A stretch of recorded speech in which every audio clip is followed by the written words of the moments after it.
meron daw survey na pantay na lang daw si BP Sara at saka si Tulfo. Yung isa naman, konti na lang. Kumukonti ang lamang ni Sara kay Lenny. Kaya ito po, mag-iingat po tayo dito. Alam na natin yung mga style-style na ganyan. Mind conditioning po yan. Alam naman natin na sobrang lakas po si Sara. Wala po tayo sa bubble, ha. Totoo lang po yan. Kaya nga, ultimo yung mga ibang mga politiko, unti-unti nang lumilipat sa mga Duterte. May mga vloggers na nga na lumilipat din sa Duterte. Alam nyo yan, di ba? Kasi palapit tayo ng palapit sa 2028 na talagang the woman to beat si BP Sara, no? So, mina-mind conditioning na po nila, sinisimulan nila sa survey hanggang sa sasabihin nila may impeachment, epektibo yung ginawa sa impeachment. So, tapos ng Sara Duterte, hindi naman nanalo. So, bago magkaroon ng election, may konti na lang ang lamang sa survey ni Sara compared dun sa iba. Tapos, papasok na si Garcia. Papasok na ang COMELEC. So, sa madaling salita, mind conditioning, panalo sila, tapos talo ang Sara. Yan na po, nakikita na po natin yan, lumilinya. Ganyan na po ang nangyayari. Kaya lang, ayaw talagang tumakbo ni Lenny. Kaya lang, ayaw talagang tumakbo ni Tulfo. Kaya nga, pinipilit nila, hindi ako naniniwala sa survey niyan, pinipilit nila na pataasin kuno ang ratings sa survey nitong dalawa para sa ganon to convince them na tumakbo bilang presidente laban kay BP Sara sa 2028. Kaya lang, ayaw talaga, no? Kaya meron pong naisip na posibleng tumakbo for president. Ito po ang kanilang suggestion. Ayaw na niya ni dating Vice President Leni Robredo na tumakbo sa national position sa 2028, isang dating mukha ng Liberal Party ang isinusulong na maging pambato sa susunod na presidential race. Ang gusto ni Congressman Edgar Erice na tumakbo, si dating Senador Mar Rojas. Nakatutok si Darlene Kai. I'm convincing Mar Rojas to run. Yan ang ibinahagi ni Caloocan. Ito hindi ko alam kung unang sinabi ni Erice dun sa interview namin sa kanya. Pero ako, first time ko narinig kay Erice, even sa baka nakaligtaan ko lang or di ko lang nakita. Pero first time ko narinig sa kanya na ang itinutulak niya ay si Mar Rojas. No, okay yan. Wala tayong problema dyan. Kasi alam ko naman, hindi rin mananalo yan. Maggaganong-ganon lang yan. No, hindi naman mananalo talaga yan. Pero at least naninindigan si Erice. Hindi siya kain suka, di ba? Second District Representative Edgar Erice sa media sa Kamara kaninang umaga. Sabi ni Erice, isa lang daw siya sa mga kumakausap kay Rojas na kapartido niya sa Liberal Party. So did he say that he's open to it? Sa pagkakakilala ko sa kanya, mahal niya ang bayan at hindi siya tatanggi sa tawag ng bayan. Yun. So Mar Rojas, mahal mo ba ang bayan? Sabi, hindi ka tatanggi sa tawag ng bayan. Kung tatawagin nga siya ng bayan. Ang problema kung di siya tinatawag. Di ba? Yun ang ibig sabihin ni Erice.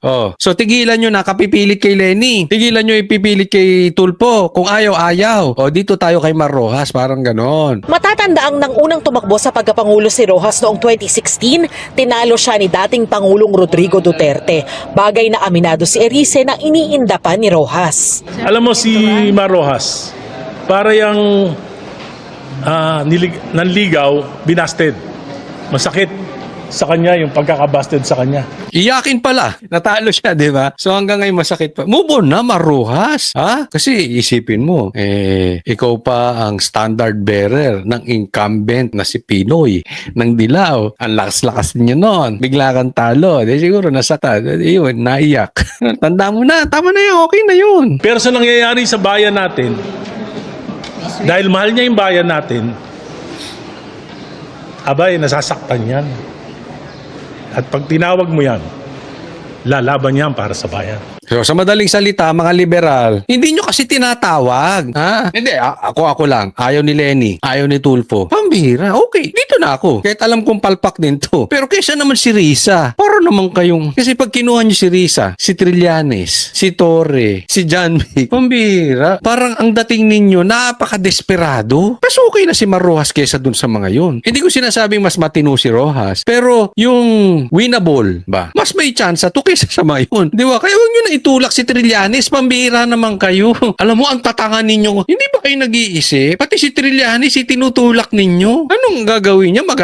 Magpapakalat ng chismis. Maghahawak ng mga trolls. Maghahawak ng mga vloggers. Ang bihira. Oh. Ay, magdidemanda yan. Demanda ka pa. Good luck sa'yo, Trillanes. Pero seriously, huwag na yung mga yan. Pati si Risa. Pambihira kayo. Sinusubukan ng GMA News na hinga ng reaksyon si Rojas pero hindi pa siya sumasagot sa aming mensahe. Tanong ng mga reporter kay Erice, paano raw ang taga-Liberal Party rin na si dating Vice President Leni Robredo na nagsabi ng sa lokal na eleksyon na lamang kakandidato. Ayaw niya eh. Di ba? Sinabi niya ayaw niya. Kung siya, di siya. Kung siya mapili, di ba? Pero sabi niya ayaw niya. Baka magalit na yun, kapipilit natin. Ayun, magalit na yung kakape. Pero alam mo ha, Erice, masakit yung sinasabi mo. Masakit yan. Masakit yan kay Risa. Asang-asa si Risa. Pagka hindi si Leni mapipili, siya, ang pumupustura. Kinakalakal ng kanyang sarili. Siyang tatakbo. Siyempre, hindi niya mapapahalata na, ay, masaya ako, hindi tatakbo si Leni, ako na ang pipiliin. Tapos, ito ka, papasok-pasok ka, si Marroja sa itutulak mo. Aray, naku, masakit yan, Erice. Pero, ako saludo ako dito kay Erice. May paninindigan. Bagamat mali siyang pumili ng kandidato, at least, hindi siya kain suka. Diba? Hindi siya yung, dito na lang tayo, total, wala tayong kandidatong maayos. Dito na lang tayo kay, makisanib na tayo sa Marcos para manalo tayo. Hindi naman to usapin lang ng panalo. Of course, kailangan yung manalo. Kasama po yan. Pero huwag niyong kakalimutan, meron ding paninindigan yan. Yeah? Bakit ka nga sasama sa magnanakaw? Kapipilit natin. Nauna nang naghayag ng intensyong kumandidato sa pagkapangulo si Vice President Sara Duterte. Alam mo, ang ganda ng style ni Sara nung pagka nag-pronounce siyang tatakbong presidente sa 2028. Nagsiurong yung mga kumag, yung pumupustura, yung totoong winnable, pansin nyo, yung winnable, umaatras. Bakit? Kasi alam nila malakas pa sila sa politika eh. They have a lot of things to lose pag natalo sila kay Sara. Kunwari, si Marrojas, natalo sa Duterte, tatalunin ka pa nung anak. Halimbawa naman si Leni, 'di ba? Natalo din kay Bongbong Marcos tapos matatalo ka pa kay Sara, 'di ba? Pero malakas pa rin talaga sila. Pero yung mga talaga namang patapon, yan ang nagpipresentang maging presidente. Bakit?